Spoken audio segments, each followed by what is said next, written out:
Hello fellow trader, welcome to Dean's Dojo. This is my journal.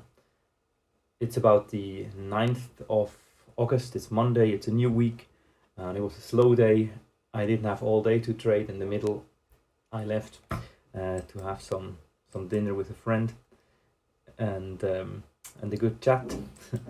So here we have I was here for around this period of time, let's say from here to I think here, roughly, yeah, like that. And then I came back around that time like this. Okay, so I took 3 trades. Let's first just check on the 5-minute charts. I switched it on. I can show you. I went to the plot execution text and markers. That's the 5-minute chart of the MES. I'm gonna switch off this crosshair. And now we can see there was one trade here, entry. That was the first one. So that's a 5-minute chart with a break at the end of day. So no overnight action. That's Al Brooks style here. But just to show you that there's 1, 2, 3 trades, and there was 1 stop, which means a mistake, and 2 targets. So there it is. And again, I cannot show it on that chart because it's an overlay. So I take the trades actually on a hidden MES candle, on a daily candle, but I see the ES. And I'm going to show you just later how to do that. But so those are the 3 trades I took, and 1 loser, and I will talk about it, and the 2 winners. So now to the chart, because it's really like helpful to not having to worry about how many ticks should I choose for the MES. Would it need 950, 980, 1000 or whatever? You know, because it's slower, it's less volume than the ES. But that you just see the ES, but you trade. You actually pretend to trade the ES, but in the background it executes your order in the MES. That's called an overlay. And it's really helpful because you can then compare your chart to Mac, to Thomas, to whoever you're watching learning price action from. Okay, so you go, if you make a new chart, you go in here and you first add the MES and you say a daily chart, value 1, days to load 0. Just we don't want many days to load, because basically that's just where we take our trade, and we just need it to be there, but we need to make it invisible and not scalable, so that our scaling is not influenced by this weird candle in the background. And that's why I do a Kagi line. You can choose whatever, I think, but it just works with Kagi line. I don't know what that is. And then you just go to transparent for the line, and the thin line also transparent. All transparent. Important, you take the auto scale off so that it won't like distort your whole chart maybe. And that's it. So that's the background, right? And you put it in panel 1 as normal. That's just what happens. Then you add an ES chart now. The one you actually want to see but not trade. That's the second one. There you put whatever you want. Like I have tick 2000. That's what I want. Days to load, blah, blah, blah. That's all clear. And we put it also in panel 1. You know, because first he wants to put it in panel 2. But we're going to put it in panel 1. And then when you press apply, you see that. And now you have here on the side instrument, you got 2 instruments to choose from. You got the MES or the ES. So that is your trade execution there. And it's important to keep it in MES, of course. And that's why the order is important. If I first put the ES and then the MES and did the same thing, when I switch charts and I come back, it would have switched back to ES again. So that's not what I want. I always never want to go to ES by accident, right? So MES, and that's the overlay. Now if I put a trade, it is in the MES on this hidden candle, but since MES and ES, they move nearly synchronous, right? Due to arbitrage, that, yeah, it's as if I trade the ES. It's just great. All right. So the day starts here, right, overnight, and what you do then is, first of all, the first thing I want to talk about is this first down move. It's so steep, right? And I mean, that's not what I watch live, right? But just, I want to frame that somehow. And you can try to put it in a channel. But no matter how you do it, even if you do it like this, and then you think, but where is the new low, right? And that's the thing that Thomas told me. That's really good. That if you have such a steep move, especially overnight, if it doesn't, I mean, here we could actually say that it made a close outside and a new low. But let's say it didn't. But once it tried to go lower once, twice, forget to make a new low. Forget this new low of that down channel. This is over. This steep move is over. If it doesn't immediately make a new low, it's over. So then I came in around that time here, I think here, and I was really not sure about that one. I mean, of course, it's a good trade in the end, and I didn't trust my read because this channel somehow looked a bit weird, but actually it's pretty nicely in play. I start down here, I connect it to this close, yeah, and then we have 1, 2, 3 touches, 4 touches, and it breaks here. I was just confused because we make lower highs here all the way, one, like it's like a squeezing together, right? But yeah, it's a trade I have to take. It's a second entry long. We were above the EMA. If I believe my channel read, I have to take that, right? Okay, no harm done. Then it starts here the open, and my first trade, of course, is a failed 3 push lower.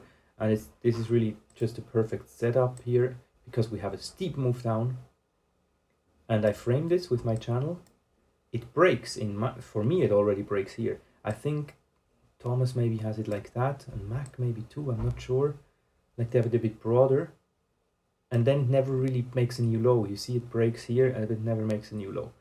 But I have it like, it's just such a steep move that you could argue that it's like this, and we have an overshoot, break, and a new low. And then, in any case, it is a 1 push lower, 2 push lower, 3 push lower.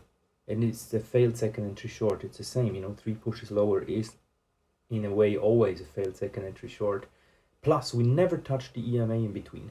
I wouldn't take it, really, if we touch, let's say, we make the second attempt lower, we touch the EMA, and then we made another attempt lower, then it wouldn't be my setup. My setup is it is still far away from the EMA. There is always a distance. This whole thing has to happen below.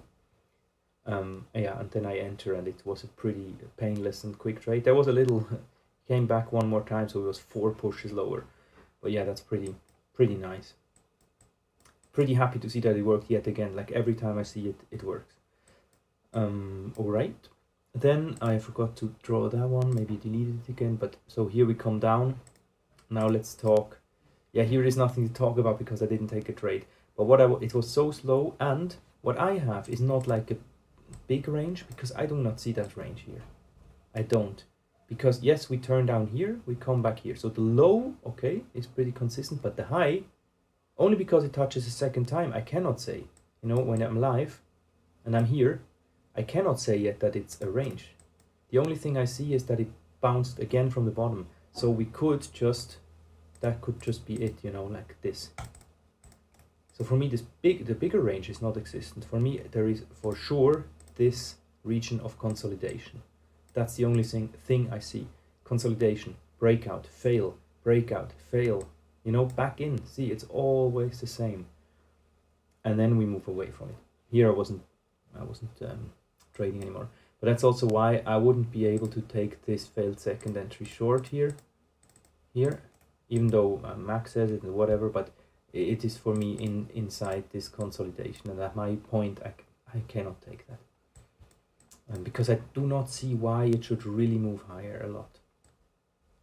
Then I came back and I already, because I came back here, so I have the luxury of seeing that channel. And for me, it's pretty easy to have this channel, much better than this bigger, because usually you should start at the lowest point, right? So then if you start here, it's like, yeah, probably, what does it help in between? Nothing, right? So then you go twitch around, and Mac has it like that. So he connects this, but then he allows for this break already right away, and then he captures these swings. Yes, true, and he captures that. Fair enough, but I would never draw a channel that breaks right away. I know he can. I'm not saying he's wrong at all. I know he can, but I don't.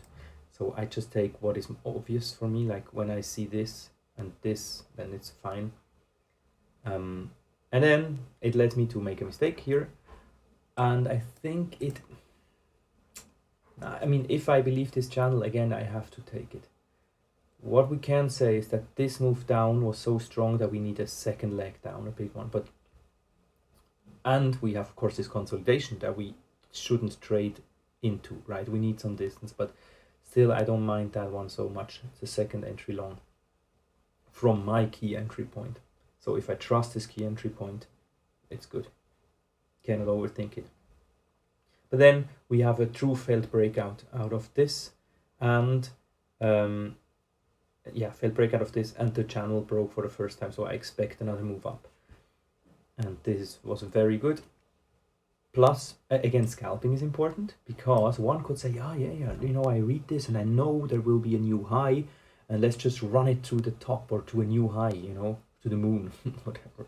But yeah, it doesn't work, right? So if you put your thing to break even and just let your one contract run without scalping out any, it won't work. It's just much better to just take your 2 points or whatever, and if you have more contracts, run them.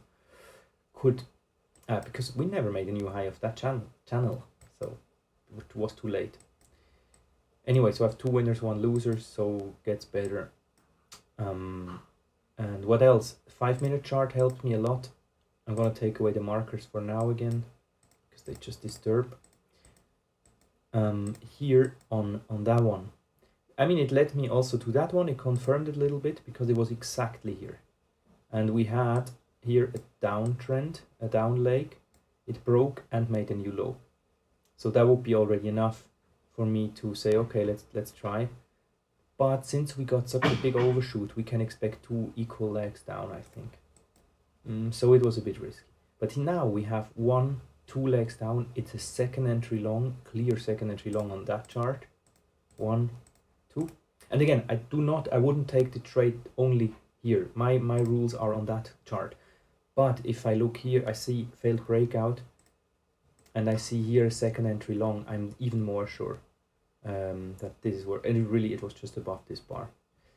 Plus, on the 5-minute charts, we have a trend line that's Al Brooks style now, so he always nearly connects really the tail to the tail, never to the bodies. He could also, but he doesn't, like in his book.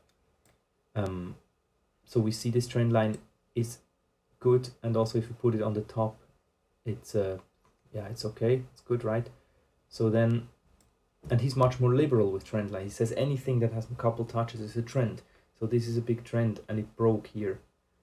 So we expect another move up also on that chart. So altogether, that is a good trade, and I'm happy I took it. So that's everything for today. I'm not sure, I can trade today, but then I have to leave for the rest of the week for other work, sadly. So I'll see, maybe I can trade still a little bit, but probably won't make my journal for the rest of the week. But yeah, happy to be back when I'm back, and have a nice rest of the week and a nice day. Bye bye.